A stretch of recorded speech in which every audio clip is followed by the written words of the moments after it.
If you want to sit at the table, pull up a chair. Welcome to Let's Bring It to the Table. I'm your host, Sonia, and I have on the panel with me today, Emily and Alois. Say hello, ladies. Hi, everybody. So, y'all, we're going to go ahead and get right into it because, this is what we do. Last week, we went over 9 and 10 law and the laws of power. So, we have, some of us tend to just go back to the comments and we read. We try to make sure that, we're doing what we're doing. But we had one comment that I'm not sure what it was meant or what it's gonna do. But the person was mentioning about reading the 48 Laws of Power by Robert Greene. Or better yet, let me just read what they said. 48 Laws of Power by Robert Greene. I am going to do a short version of what was said.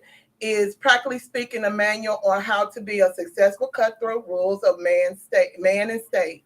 The laws are extremely controversial, and one can abuse this information. I mean, it's not grandma kind of advice, nor is it Christian based, but you can possibly use it to better your circumstance and use it for some good to strengthen your relationship or your work and finances. There are people that would just sit back and abuse the heck out of these laws just because they wanted to sit on the throne and claim that they have power. And so she also says she encouraged everyone to be open-minded, read the book, and it's very manipulated, calculated, and premeditated. Be careful. Okay, with this being said, okay, I think that everyone knows that if they've read this book, you know what this book is all about. It's not something, I've even said it at the beginning, that we have to be realistic about this. It's not really true or no, or nor is it realistic. First of all, this panel is not Christian based. I'm gonna repeat, for me, because I am the creator. This panel is not Christian based. It is spiritual based with God and God alone. Whatever is brought to me, I feel that God is telling me to bring to this table. That's what I do. The opinions of this panel is just that. It is the opinions of the panel. Whatever we bring, it's not through the eyes of the book that the person written, it's through how we see it. That's why everybody's opinion is so much different from the other, where we can also agree to disagree. So even with that being said, yes, there are social paths out there, social manipulative, emotional, rected, opinionated, pessimist, negative people that's out there. And that's why they end up losing what they lose, friends, society status, and everything, because they gain no power because they're not looking at things from all four sides, because there's even more than four sides to a wall. They're not looking at things in a very broad perspective. Exactly. On your perspective is just what it is. It's the perspective of how I see things. Just like Emily see things, Pat see things, Pat and Alois see things. Anyone who's on this panel, it's the way that they see things. We cannot progress on a highway when we're socially isolated. Right. And the only way that we can build is to have these conversations, whether the situation is wrong or indifferent. Mhm. We have these discussions so people can see it from a different perspective from anyone who's on this panel. That's why we said bring it to the table. Yes. But with that even being said, is ladies, anything else y'all want to say? I totally agree with you 100%. Every platform around the globe is going to take a event or a subject, and they are going to dissect that with a variety of opinions, whether it be personal, whether it be just ideal, but it is freedom of speech. And whether it's based off of your Christian belief or it's based off of personal experience, it is all bringing it to the table, as you said, and expressing one's opinion Yeah, about the subject matter or what have you. Mm-hmm. I agree. I agree 100%. Their own Yeah, opinion, but we everybody come together and we put our opinion out there and we discuss it. I agree with you 100%. and that's it. And you're gonna get that on every platform, whether it be the View or Good Morning America, one is talking about subjects and historical events and real-time events based off of their perspective, their opinion, and things of that nature. That's what you're going to get on all platforms. And this platform is nothing different. All right. I appreciate that. Alois, you have anything you want to say? I agree with Emma. Everything y'all say, I agree to our opinion. And everything we talk about is right. Everybody have their own opinion. And we just put it on the table and that foundation. Exactly. Okay. So that being said, like I said, this is the opinions of the panel. You know, you're welcome to comment. You're welcome to like and share. You know, so we're going to get started. We're talking about, again, the 48 Laws of Power with Robert Greene, but we're going to discuss Law 25 and 26. So going on with that, we're going to talk about Law 25, which it says, recreate yourself. Mm-hmm. Do not accept the roles that society forces on you. Recreate yourself by forging a new identity on that which commands attention. Never bore the audience. Be the master of your own image rather than letting others define it for you. Incorporate dynamic devices into your public gestures and actions. Your power will be enhanced and your character will seem larger than life. Yes. So I absolutely I really like Law 25. I personally I like recreate yourself. In today's society, people always want to put you in a box. That's not realistic. We have our own opinions. We have our own likes and dislikes. We bring a lot to the table when we are different. No one should strive to be a one-size-fits-all. You're doing the world, your family, your company, everybody a disservice. We need variety. I love that one particular actor I like that was always mastering their identity when they got ready to play a role was the late Chad Bosworth. I hope I'm not butchering his name. Honey, when he brought James Brown to the screen, he went to his house. He sat in the red truck. He communicated with his family.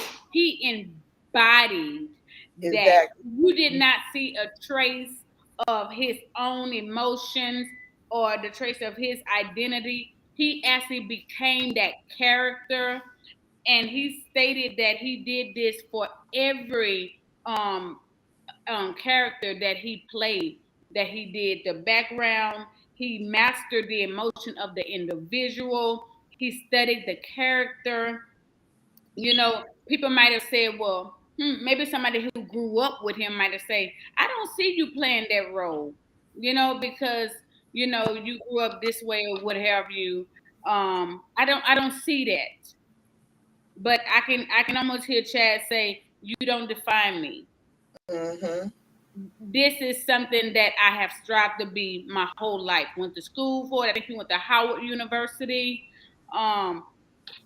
He mastered it. And when he was on the screen, you can actually feel the emotions transcending from the screen into your living room or the movie theater. And he just brought it raw. And it's just a testament of who you want to be today. You know, when my daughter was a child, she was diagnosed with ADHD. Now this is a 5-year-old, liking to play, liking to be active, liking to have fun, not really wanting to sit still and learn. She just liked to have fun. But that was her as a 5-year-old. And I never forget, her teacher told me that she would always struggle. Now, how are you going to try to identify a 5-year-old, what they're going to do 5 and 10 and 20, 30 years later down the road? You don't even know what you're going to be doing 5 and 10 and 20 years down the road. How can you make that Blake statement? Well, through the years, as a child does, I saw her just manifesting into something of greatness. She went from being that child that liked to play to wanting to learn and grow and be successful. You cannot take the opinion of anybody, especially that individual that made that comment last week about, did we read the book? Do we know what we're talking about? And things of that nature.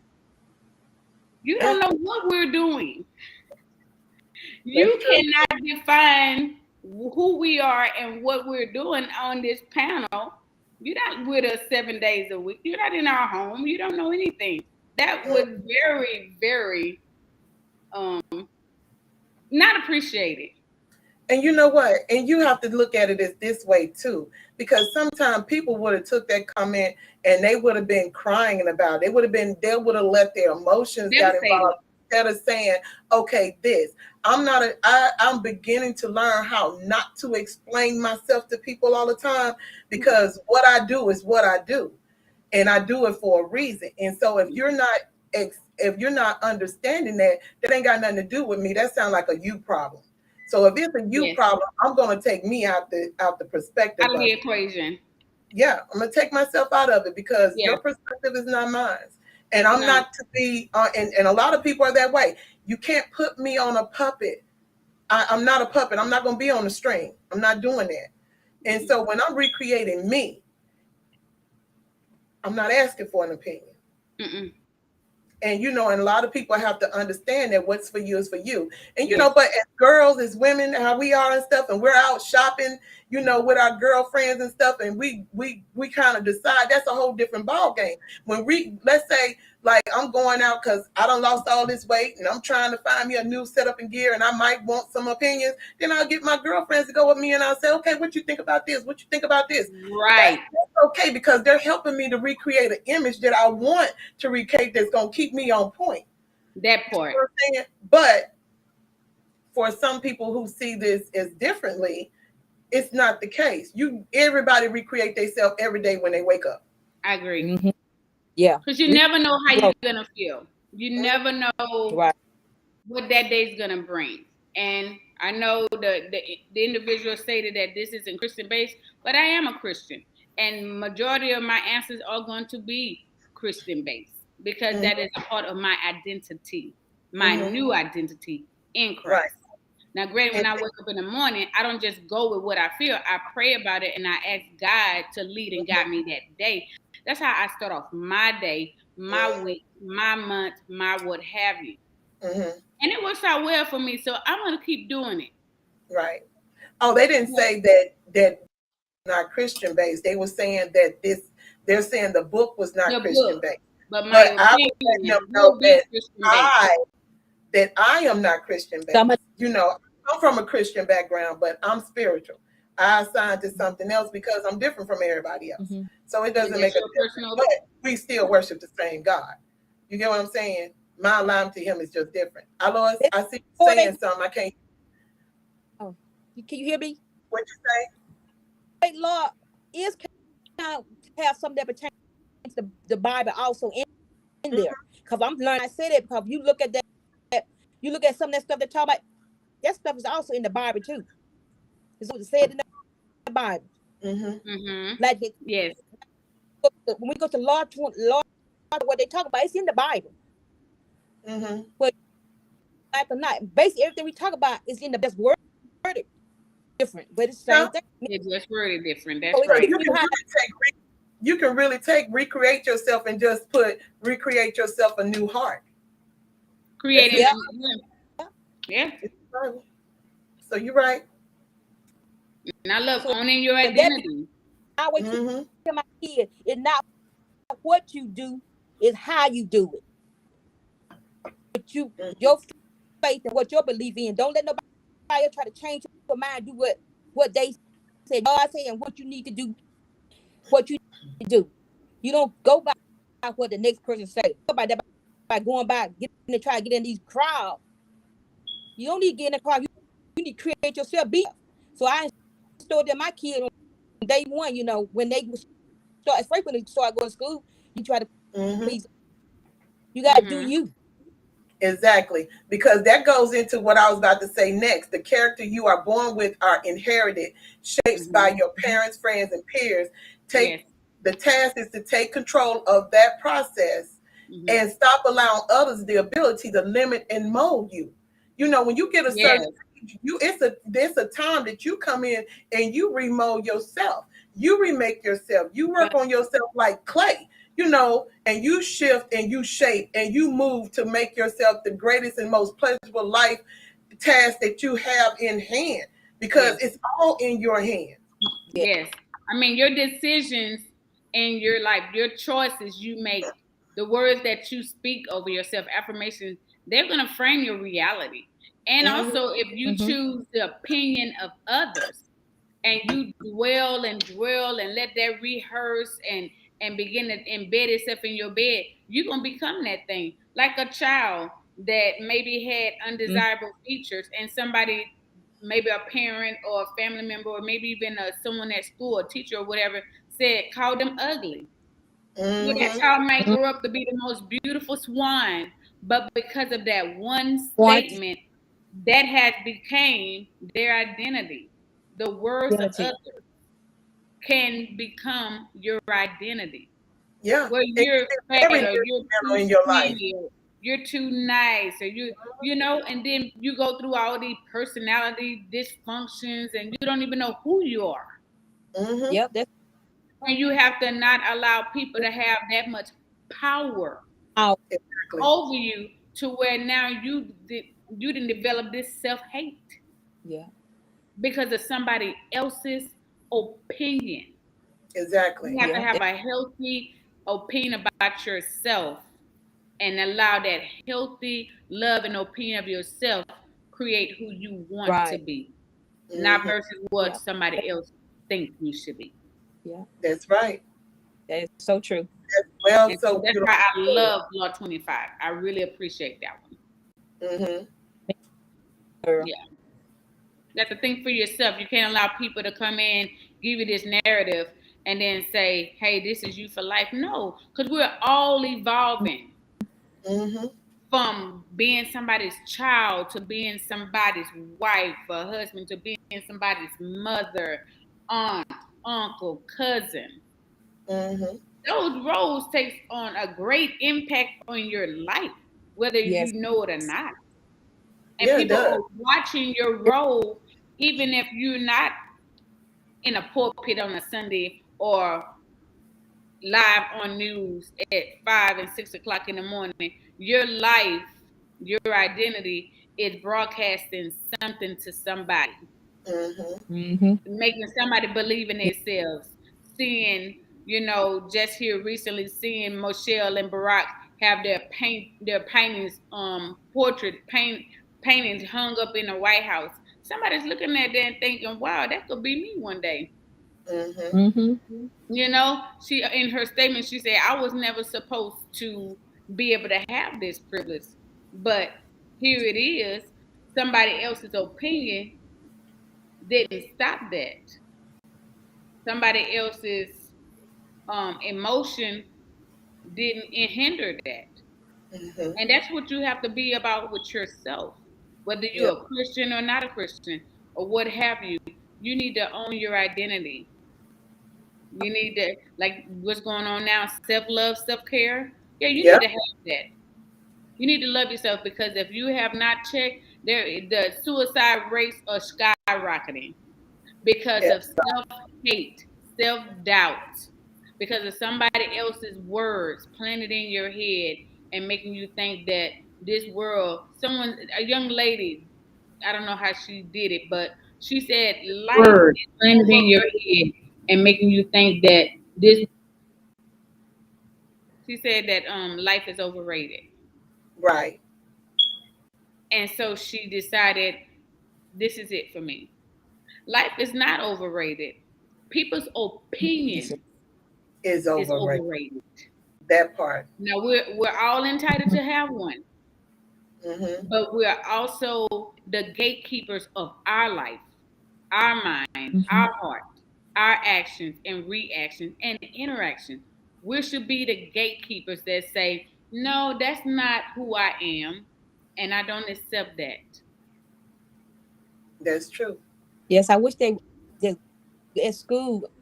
I see a lot on the news, with dealing with kids, dealing with bullies about them, tearing them down. And that is so hurtful. I'm very upset. They need to do something with the bullies. It's just too much going on. It's not that they got to do something with the bullies. It's what the parents need to do. If you are, it is your job. It's not your job just to usher your kid around in life. It is your job to have a sit down and let your child know how powerful they are. A lot of parents, if you look on other platforms, they're having their kids do affirmations to encourage themselves, tell them they're beautiful. They don't take the opinions as little kids of other people. If a bully come and push them and say, "You the ugliest thing I ever seen," they know how to handle it. And it comes I don't think us. Yeah, working, because I have seen a lot. I was looking at a lot of story on how bullies in school, how it's kind of sad. And then on top of that, they don't even tell the teachers. They don't even tell the principal. They don't keep it to themselves. You know what? 9 out of 10, that either the principal or the teacher's already seen it because they're on alert and they see it. They just choose not to do nothing about it because they just as negative as anybody else. You think about it. How many times have you been watching something on that's live, and you in the comments and you reading the comments, and this person is crying their eyes out because they've been abused or something happened, and then they're a big person and talk about how people, and then somebody said, "Well, you is fat and ugly. Why are you on here and showing your body this and that?" Or they saying, "Well, you deserve to be in the situation that you in. If you had to pay the bills, you wouldn't be homeless." You see what I'm saying? Or if you had to shut your mouth, he wouldn't have put you out. It's things like that. And if they're not strong enough to say, okay, I know a lot of platforms, they actually shut down the comments. They don't want the negativity. Right. But other people who's positive can be in on there. Right. Yeah. But they feel like it's better. It's more beneficial if I just shut them down so that people who are watching the platform can view what's the topic, what's the discussion, and then can pull from that themselves without saying, "Oh, well, let me see what somebody else feel about that," because that do have the persuasive power to persuade you to go roll. And I love the way you said that the parents need to take accountability to sitting down their kids. And even with this brand new school season, I did have a live that I stated, "Parents, let's get to the table. Let's have family meetings. Let's have a meal, shut down all the devices, turn off the TVs, shut down the phones. Hey, let's just have face-to-face, real-time conversation. How was your day? What was the best part of your day? What was the worst part of your day?" Finding those loopholes to get into understanding how was your child day to see if they're being bullied. Do you understand the teacher's method of teaching you? Do you are you learning? Are you able to learn? You have to be interactive. You can't send your student to school and expect your teacher to parent them and teach them and all of these things. They only have one role to teach. The rest is up to the parent.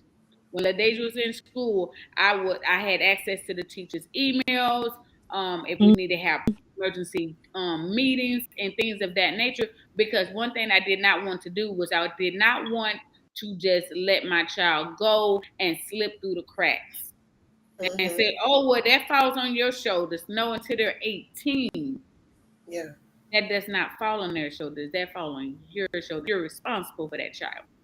Exactly. And their identity is very frail. And yes, we prayed in the morning, we prayed at night, and I will tell her every day, "You are beautiful. Yeah. You are smart. You are intelligent." That's Congress. And yes, she did go through some bullying, and she had to let go some toxic relationships and things of that nature. But in the end, she loved herself, and she is genuinely, reasonably a happy woman now. And she did not always struggle with her education as her teacher I had identified her as at 5. She went on to graduate from high school, and now she's pursuing her education, higher education, in college. And so, back to, do not allow people opinion and words to shape and mold your identity. Period. And that goes back to what we were saying about how we recreate. See, the thing is, even though teachers are to teach, in my head and how my framework was when my son was in school, the teacher's not the teacher. I am. They're going to re-strengthen. Yes, we are the first teachers. Because we are the first teachers from our kids. Anything that they learn, and I can tell you, kids can learn how to read before they're 3. My son was reading at 3. Yeah. A lot of people understand that. You can teach your child. Why wait till they get to pre-K or first grade and they don't even know how to write their name? That's your job, not a teacher's job. It's your job. Yes. We are the first line of teachers. And as Black women, we have to, I don't care what we got going on. You could be working 2 jobs, whatever. That child come first because they didn't ask to be here. And how you recreate them to be molded in the way that they should go, it lies in your hands. And I say that to every woman, every mother, whether you're single mom, married mom, even single dads, take the initiative to cultivate and mold your child's identity, the recreation of their identity in a healthy and form to where they can have whole life from a child on up to an adult.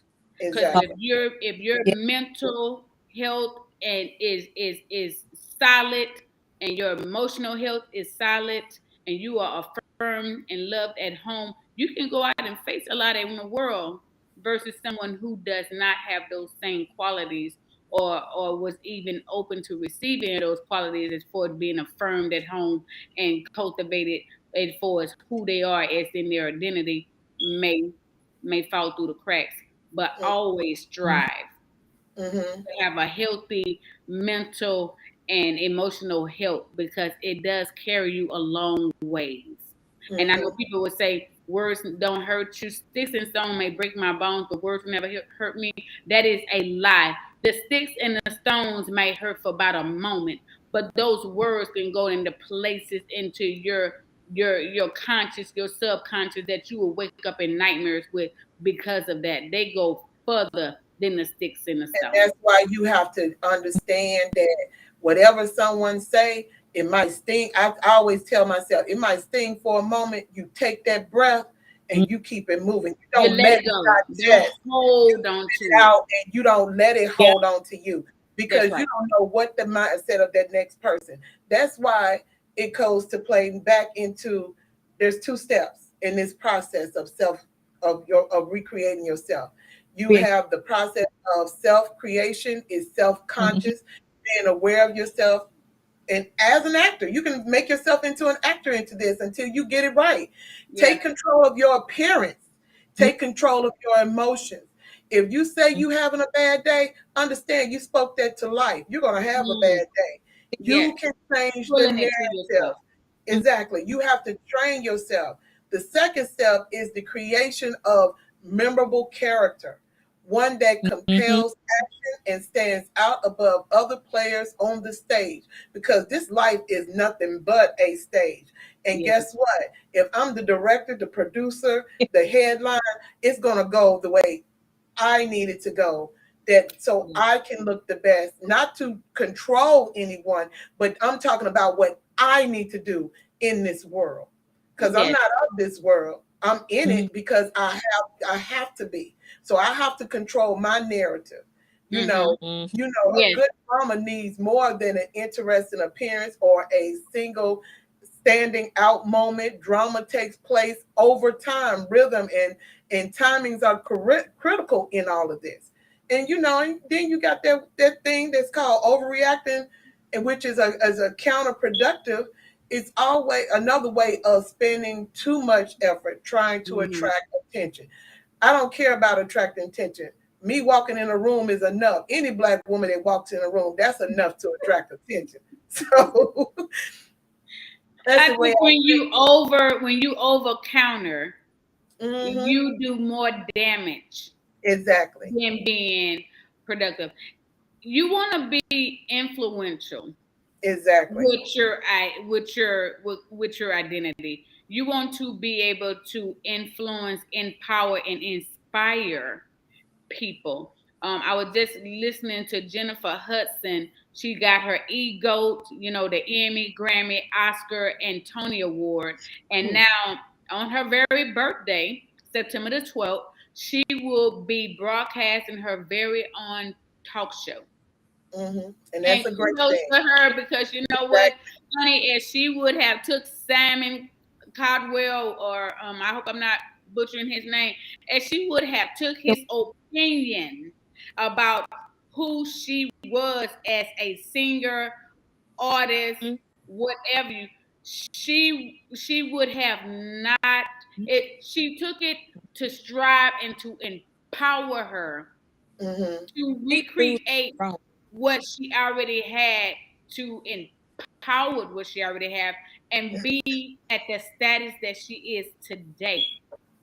But if she had not taken it in a positive way, who knows if she have her own stage, her own talk show, or an ego right now. Yeah. And that speaks well to what you just said, because Pat said, if you let someone else create your world, they will always create it too small. He tried to put her in a box. Yeah. He told her that she didn't have the look, or her voice wasn't that. And honey, she is classical trained. Okay. Yes, She didn't sing. Who is that? Shirley Murdoch song? Was that Shirley Murdoch song? She Aretha Franklin. She was hand picked. Yes. For Dr. Franklin, hand picked. Honey, Yep. You don't get hand picked by the greatest unless you got something going on. That was such a blessing. And she's a Christian. And she don't, we're not shoving that down anybody's throat. But we're gonna give God some praise up in here, honey. We're gonna give God some praise, because that's right. We're all here because of him. I'm just gonna put that little disclaimer out there like that. But honey, there's many others. Denzel Washington, and there's many others that Hollywood tried to tell them how they can create themselves, or how they should be created, but they did not allow Hollywood to define them. They recreated themselves for every role and blew it out the water. The Emmys, the Grammys, the Oscars, the Tonys, the Academy Awards, the Golden Globe, they're not just giving these trophies out as toys.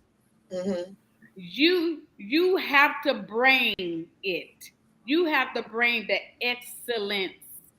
They're voting you. You're being voted by your peers, and you have to stand out. You have to recreate yourself in such a way that says, I'm an Emmy winning actress.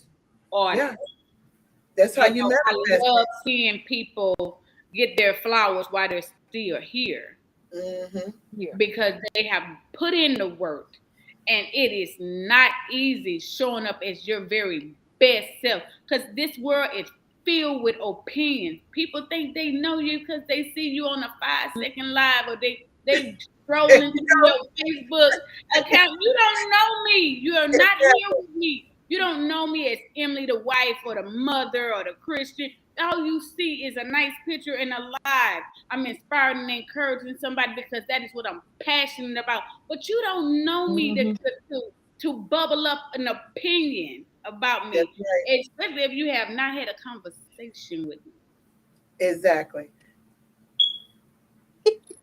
And so, with that being said, we're going to run right on into Law 26, because you don't know me. Law 26 said, keep your hands clean. You may see a paragon of civil and efficiency. Your hands are never soiled by mistakes and nasty deeds. Maintain such a spotless appearance by using others as a scapegoat and cat's paw to disguise your involvement. With this right here, let's talk about the part one, concealing your mistakes. Have a scapegoat round to take blame. do that in the workplace all the time. That's what management do. That's what you there for. They're going to use you as a scapegoat. Our good name, because it goes back to your name. Your reputation depends more on what we conceal than on what we reveal. Everyone makes mistakes, but those who are truly clever manage to hide them and to make sure someone else is blamed. A convenient scapegoat should always be kept around for some moments. I'm not even going to say that someone should be a scapegoat, because I feel like most of the time you got to own up to your mess. You really have to own up to your mess. My thing is, if you get away with it and you don't say nothing, let it be. That's my scapegoat. If I get away with it, I'm gonna let it be. I'm gonna let the chips fall how they lay. But if I'm the one that did it, I'm not gonna use somebody else as a scapegoat. That's a manipulative move. That's what they do in managements and different other places, corporations and other stuff. I understand somebody got to take the blame, but if you're the cause and you're the main person, you're the one who put it out there and told somebody to do it, and they're only following what you said, you're just as wrong as they are.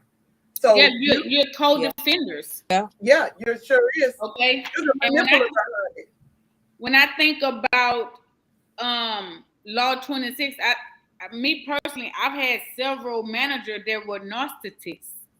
Yeah. They would decide who their scapegoat. They literally plan, aim, fire for their scapegoat. And it's based off of their own fears. It's based off their own feelings of jealousy, their sense of inadequacy and insecurities.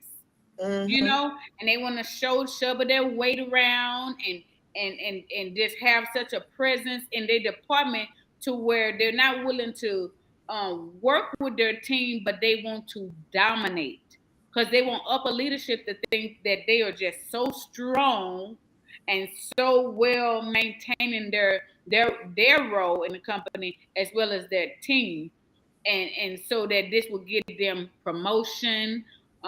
This will allow them to grow and go up the ladder and things of that nature.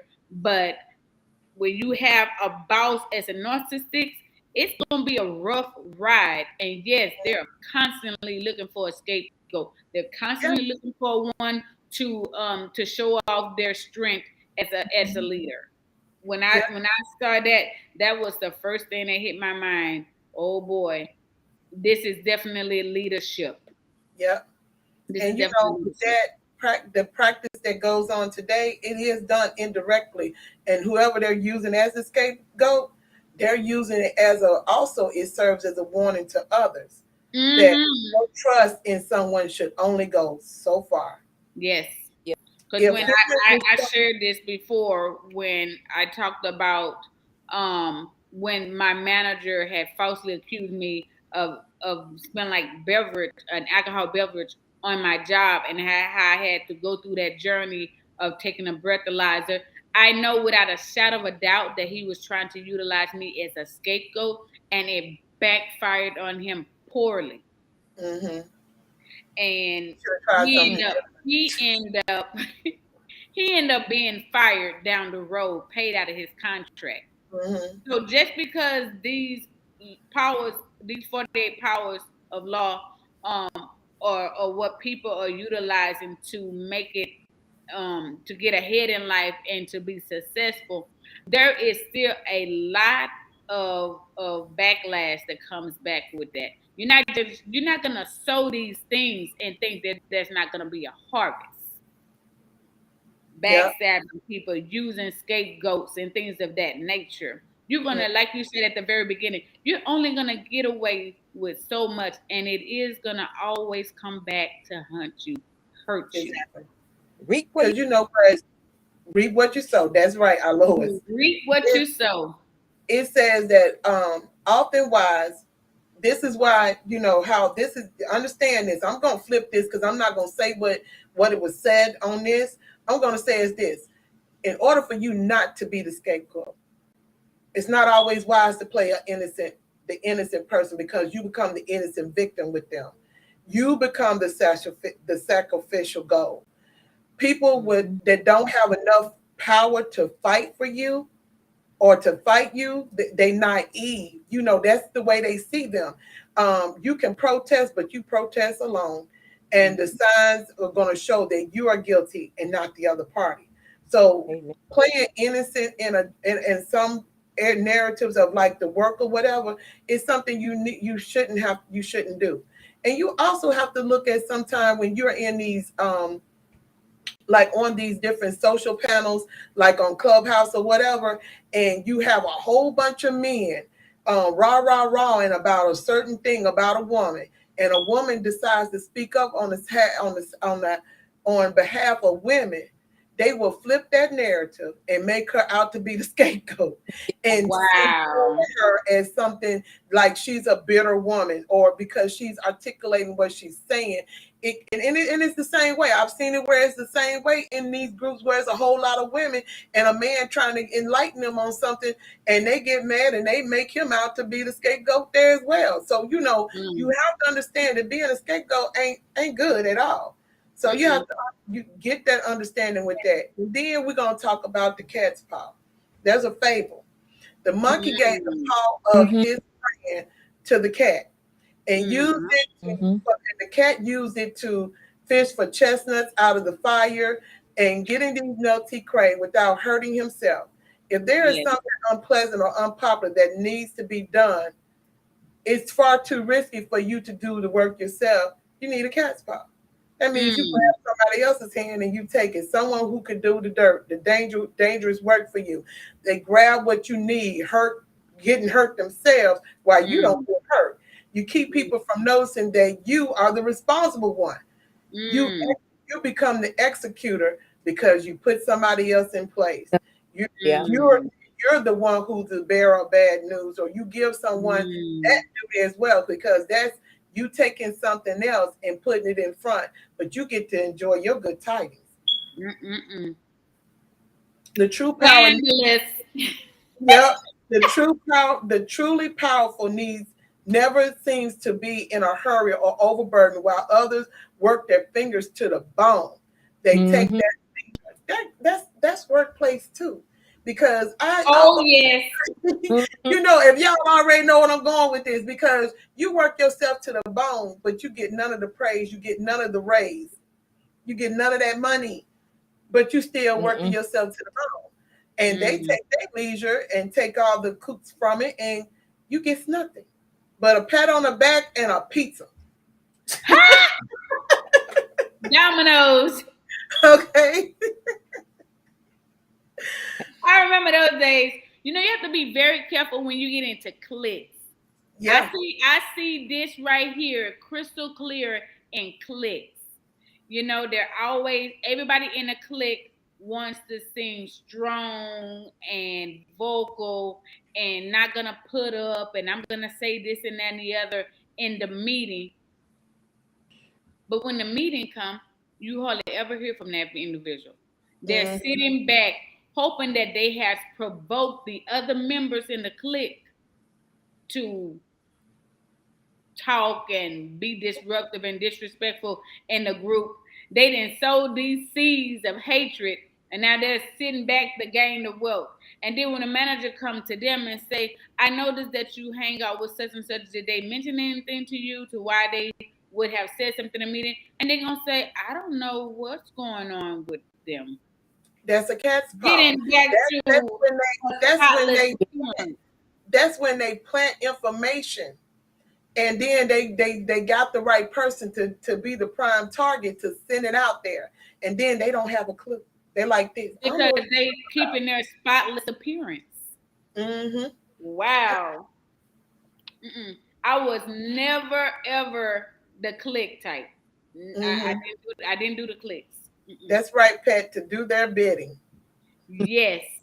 You know, I'm not going to be anybody's cat paw. I'm not going to be your scapegoat. I can't. I'm sorry. You're going to have to figure that one out for yourself.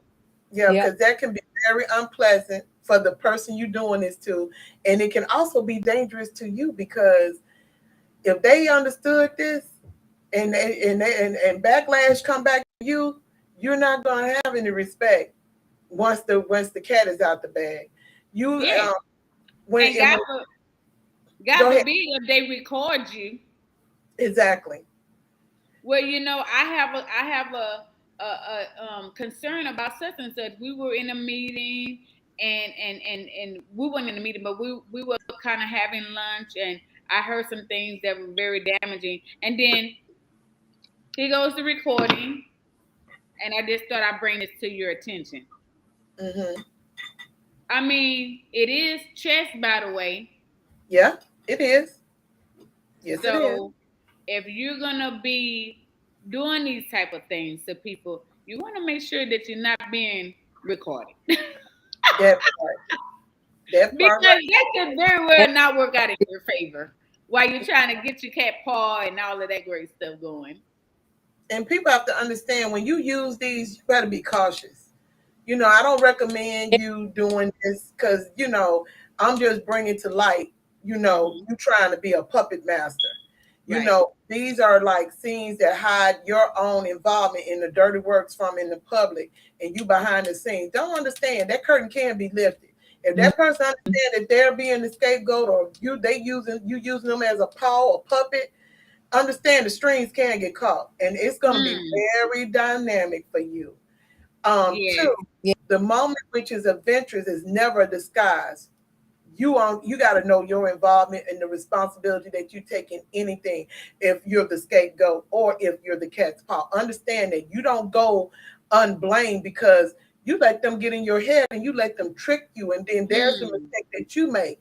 You got to make sure you secure your power, and sometimes you have to ask for forgiveness because this wasn't your ploy. Right. You just happen because you're a compassionate person. You let somebody play the game on you, and you're gonna end up letting them be the sacrifice lamb. You don't become the sacrifice lamb because if you're a good person, you got to keep your mind woke to understand when somebody's trying to play. Discernment of when you're dealing with a cunning Spirit. individual that is out to destroy you for their gain. Exactly. You have to Yep. discern. You can't think like they said, everything that glitz ain't gold. Amen. And even some cubic zeros, they look like some diamonds. So, if it's polished hard enough, you have to discern your audience. That is something that I am seeing wool through this whole entire book. Mhm. Be discerning. Don't be overly gullible. Don't think that every smile is genuine. Don't think that every applause is real. Be very mindful of your audience. Because if you get caught up, it's a wrap. It really is. People are not everyone, but there are those special people that don't mind using you as a step ladder to get where they're going. They will step on you and they have no conscience about how they're destroying your life to get where they want to be. This is very, very cutthroat. Now you can see all that coming in truth. Now you sit back and watch it coming out open. They're not want you to know, and they want you to see it. I have seen that so many times that I said I had to open my eyes. Just standing and observing people and watching them. Yes, they don't care who they hurt, how they hurt. About themselves and trying to get what they want to get out of people. Mm-mm. And that's And why say, really, you want to listen and not speak. Because if you just have a conversation with someone for like less than 5 minutes, you already know their angle. mm-hmm. And if you Yeah. don't, God help you. Right. Because you're finna go on a ride. You're right. Not one And you want to be on. Yeah, and that what that Yeah. scripture says. He's as wise as a serpent and humble as a dove. Mm-hmm. That part. That part. Because it's real. Everybody want to be at the top. Everyone want to be the big top dog, the hoorah. But along that journey, as you are making your way to the top, you're doing a lot of. If you're going by this method, you're doing a lot of.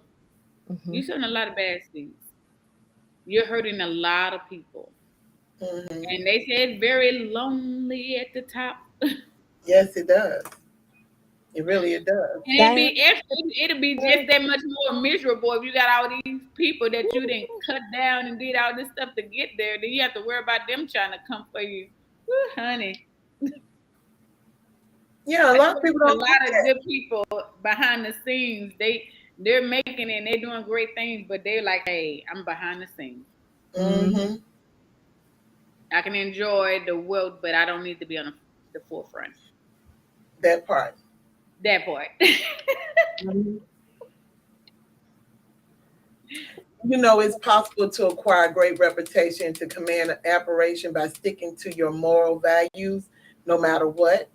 And that's what we have to do. You know, being virtuous is not an easy feat. You know, but it's not for the weak-hearted. You know, because sometimes we can revert back to ways that we have killed, we murdered off, and we don't want to. We supposed to have murdered off, but so Go you the got to nail have to the cross. right.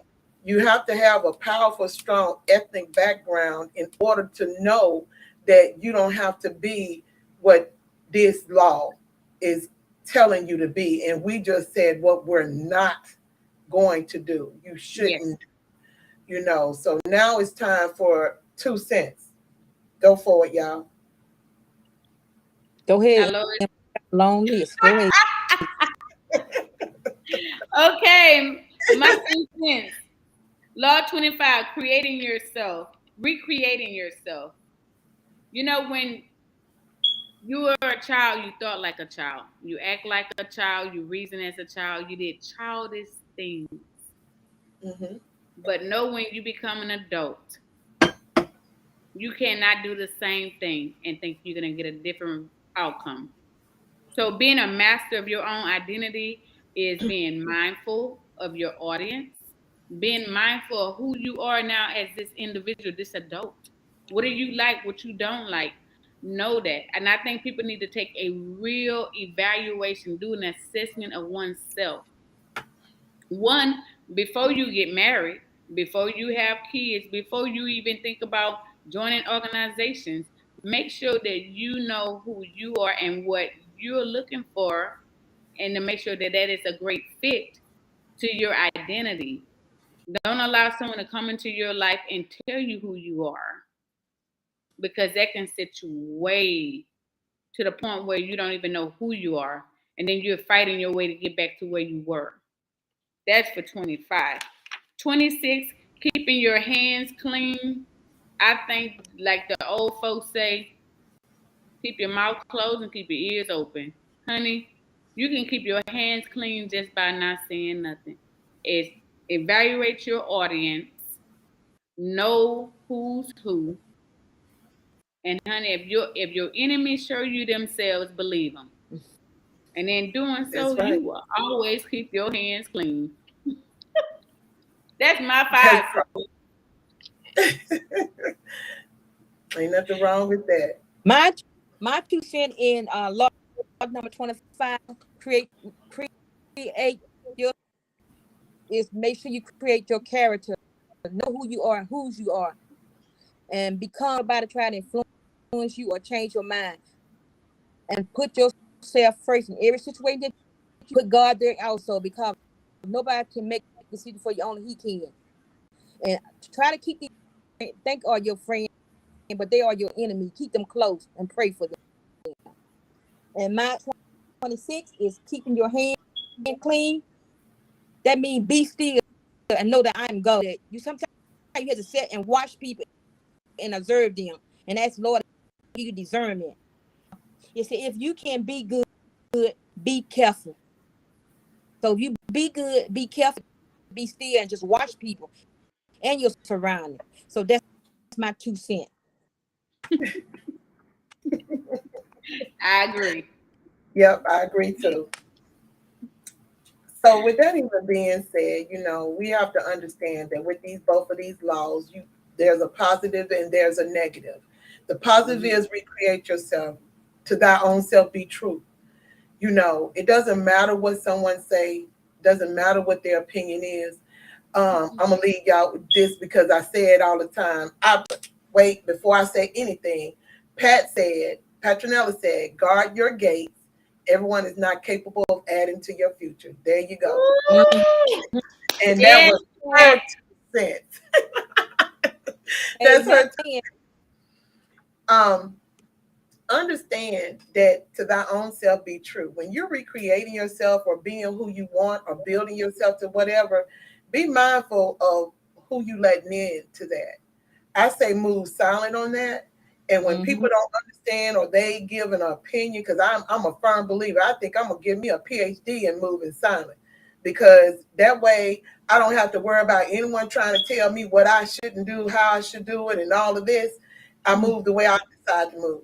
And I think when you recreating yourself with Law 25, you need to do the same thing, because the only way you're gonna make it to the top is that you move the way you need to move. Mhm. I leave with this. I say it all the time. I got 3 F's. All right now. If it ain't All right financing me, now.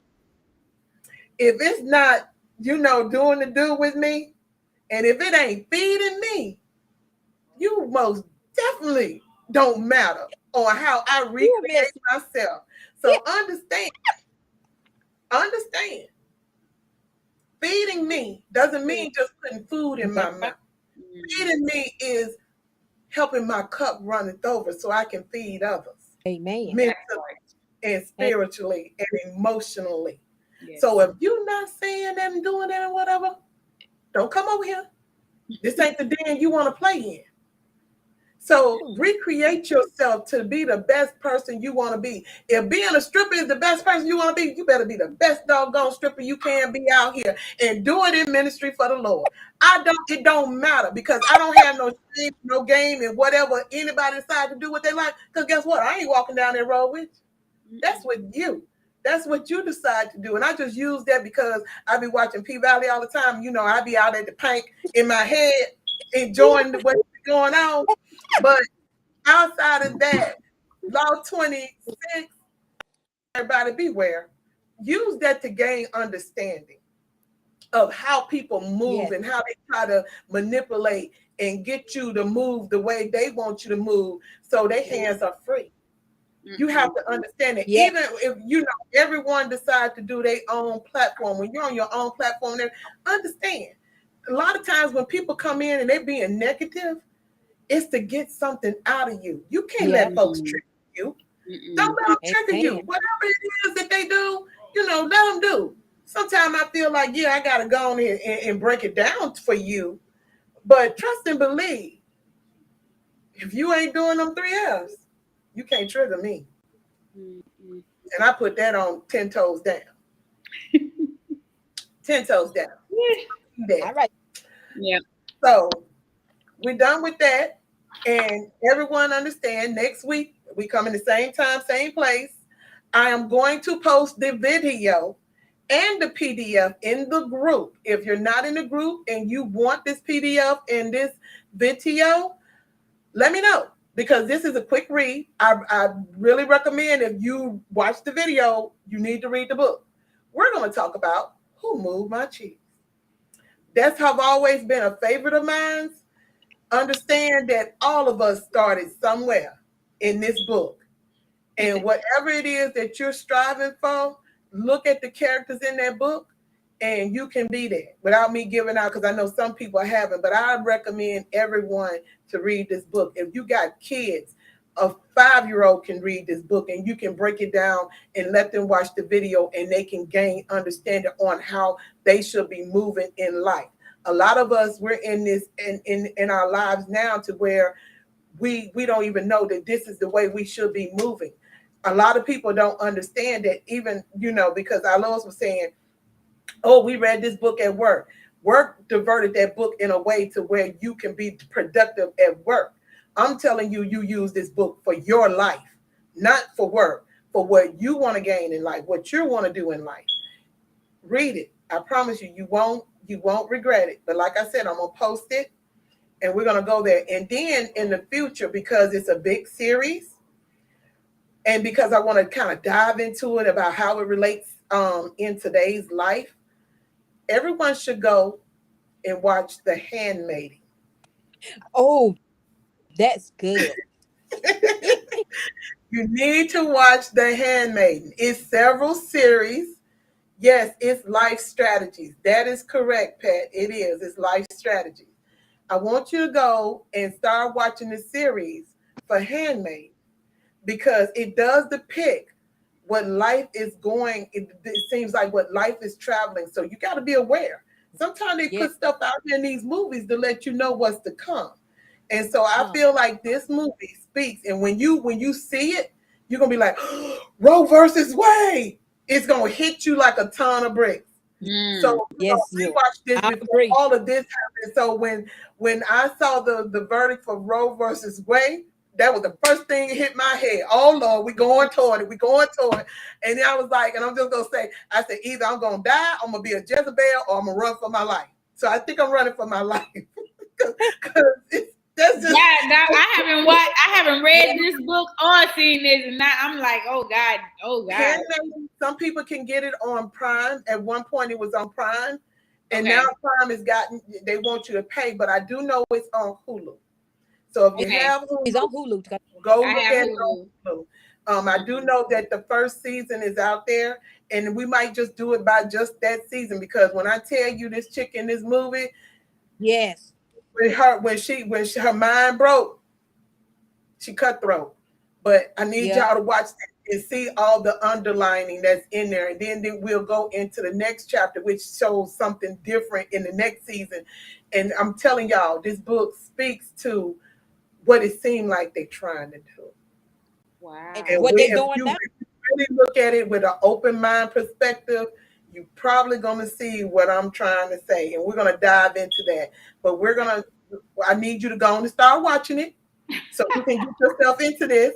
So when we get ready to talk about it, we can really talk about it. Okay. So It's good, Emily. those are the assignments. Who moved my cheese for next week? And then the following week, we're going to talk about The Handmaiden. All Yeah. right And now. yeah, so me and I suggest y'all watch it too, because I'm inviting any man who's willing to watch this to Yes. get on this channel, because I really want to hear what you have to say about this. If any man, if I have to go start looking, I will start looking. But I would love to have. Alois, tell your brother we miss him anyway. Tell him I need him to watch that so he can come on here and tell his perspective. I love how he brings things to the table. We got to get some men. So y'all help us get some men out here who's willing to watch it and give their perspective of what they think. Okay. Because we don't think the same way they do. Mm-mm. So understand that No, we do not think the way they do. So, but this is the table. This is what we do. So, Yes. and understand that. Ladies, Yes. anything else y'all want to say before we go? No, that's it. That's it.